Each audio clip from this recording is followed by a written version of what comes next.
And it came to pass after this, that Absalom, the son of David, had a fair sister whose name was Tamar. And Amnon, the son of David, loved her. And Amnon was so vexed that he fell sick for his sister Tamar, for she was a virgin. And Amnon thought it hard for him to do anything to her.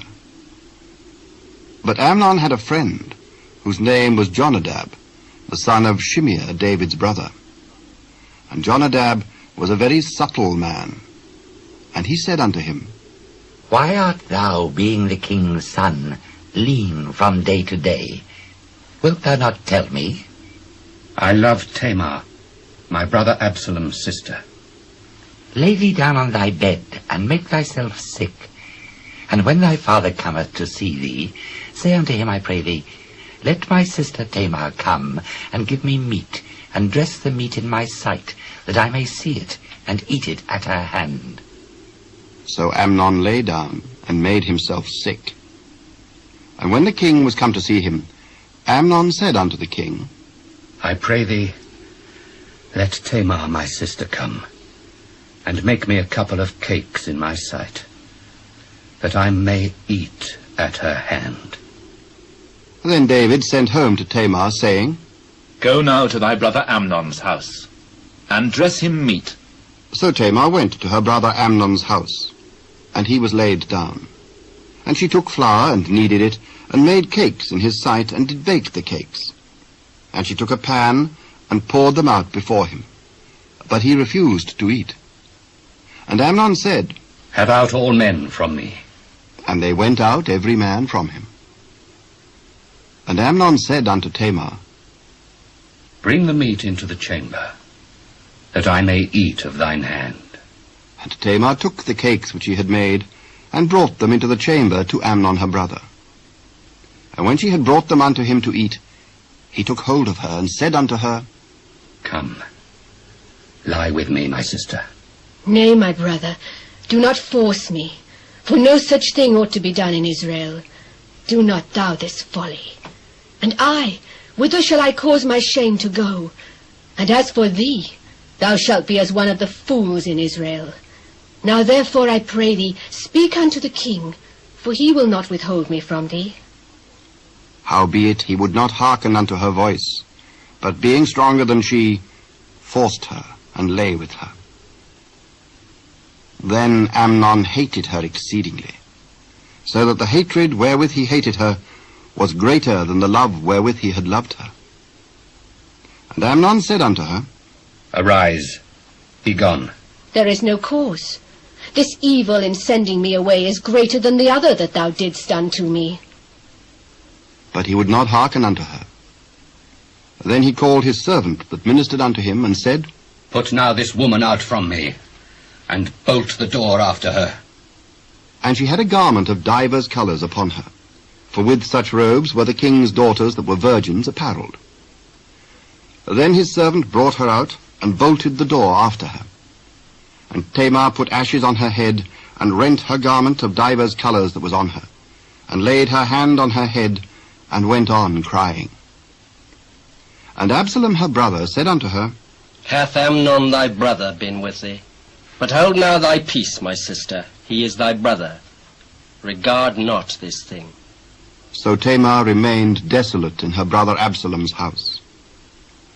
But when King David heard of all these things, he was very wroth. And Absalom spake unto his brother Amnon, neither good nor bad. For Absalom hated Amnon, because he had forced his sister Tamar. And it came to pass, after 2 full years, that Absalom had sheep shearers in Baal-hazor, which is beside Ephraim. And Absalom invited all the king's sons. And Absalom came to the king, and said, Behold now, thy servant hath sheep shearers. Let the king, I beseech thee, and his servants go with thy servant. Nay, my son, let us not all now go, lest we be chargeable unto thee. And he pressed him. Howbeit he would not go, but blessed him. Then said Absalom, If not, I pray thee, let my brother Amnon go with us. Why should he go with thee? But Absalom pressed him, that he let Amnon and all the king's sons go with him. Now Absalom had commanded his servants, saying, Mark ye now, when Amnon's heart is merry with wine, and when I say unto you, smite Amnon, then kill him. Fear not, have not I commanded you? Be courageous, and be valiant. And the servants of Absalom did unto Amnon as Absalom had commanded. Then all the king's sons arose, and every man gat him up upon his mule, and fled. And it came to pass, while they were in the way, that tidings came to David, saying, Absalom hath slain all the king's sons, and there is not one of them left. Then the king arose, and tare his garments, and lay on the earth. And all his servants stood by with their clothes rent.